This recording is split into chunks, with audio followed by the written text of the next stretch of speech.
dans l'état manifestement malade des démocraties occidentales, qui se manifeste par beaucoup de signes qu'on va un peu analyser, est-ce qu'on n'est pas déjà en train de glisser vers un glissement, vers un régime oligarchique, c'est-à-dire une situation proprement où un petit nombre de gens, essentiellement les puissances financières, décident pour le reste de la société? L'oligarchie? Tous les politiques sont pas des corrompus. Tous les politiques sont des corrompus. Tous, parce que le système est corrompu.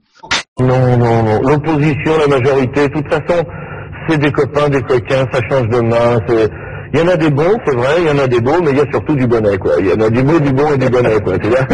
C'est surtout du bonnet qui sont. Tu t'imagines pas, là, où tu fais le candide, où tu Ah non, prends un peu mais non, mais je pense pas. Non, mais... Donc, même les gars qui veulent pas être corrompus sont corrompus. Donc on est dans un système où tu votes pour des gens qui vont travailler pour d'autres, pour leur parti, pour leur mafia, pour leur secte. Pour leur mafia? Ouais, pour leur mafia. Voilà, c'est tout. Donc Hollande, il est corrompu, Montebourg, il est corrompu. Oui. Attends, c'est le mec qui de mec.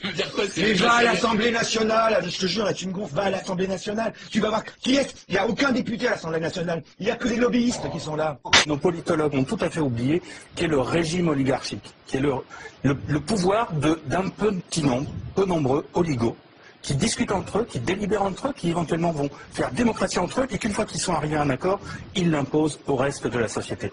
S'il y avait une chose que je voudrais voir apparaître en 2025, c'est la chose politiquement la plus incorrecte à dire, c'est un gouvernement mondial. Il faut que la gouvernance mondiale, c'est un mot un peu barbare la gouvernance, ça veut dire quoi? Ça veut dire la façon dont on organise le monde. Aux États-Unis, à l'Europe, à l'ensemble des pays de la planète, de se doter d'une gouvernance mondiale dont nous voyons aujourd'hui qu'elle est essentielle. Cette crise marquera sans doute pour l'histoire le commencement véritable du XXIe siècle. Le moment où tout le monde aura compris qu'il était temps de changer, temps de donner un nouveau visage à la mondialisation, temps de construire un nouvel ordre mondial. Alors jamais la nécessité d'un nouvel ordre international n'a paru aussi nécessaire autour de trois principes que nous portons depuis des années. Les socialistes, mais pas simplement les socialistes. Tous ceux qui ont une conception multilatérale de l'organisation du monde. Tente une question d'un internaute. Vous savez qu'on est marié avec Dailymotion dans cette émission. Bonjour Monsieur Hollande.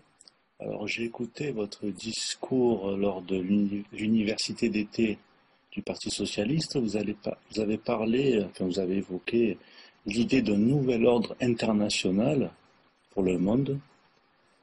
Il se trouve que récemment encore Nicolas Sarkozy a parlé d'un nouvel ordre mondial.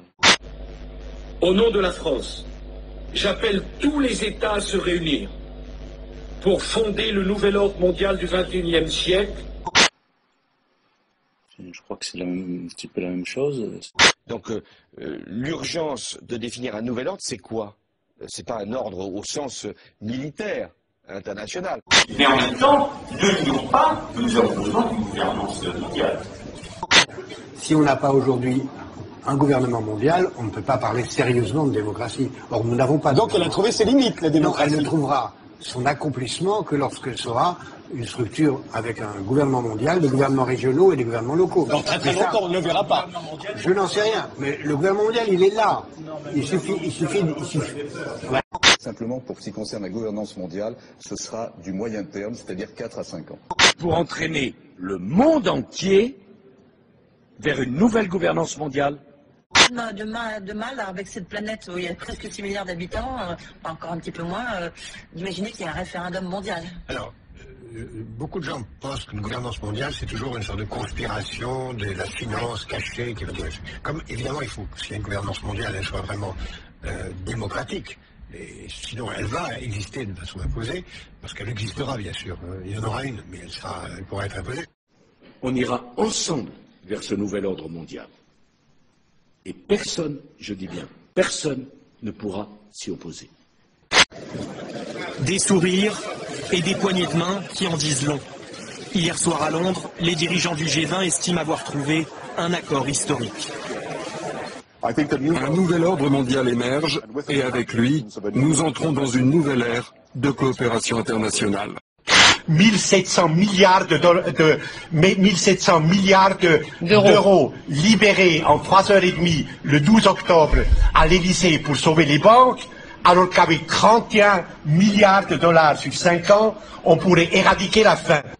La liberté de la presse se dégrade en France. C'est la 8e fois que Reporters sans frontières publie son classement. L'année dernière, la France, elle était 35e, ce qui n'était pas fameux. Et ben là, elle est 43e. Elle perd encore des places. Elle se retrouve entre le Suriname et le Cap-Vert. Et le doute grandira si les Français ont le sentiment qu'on leur cache quelque chose.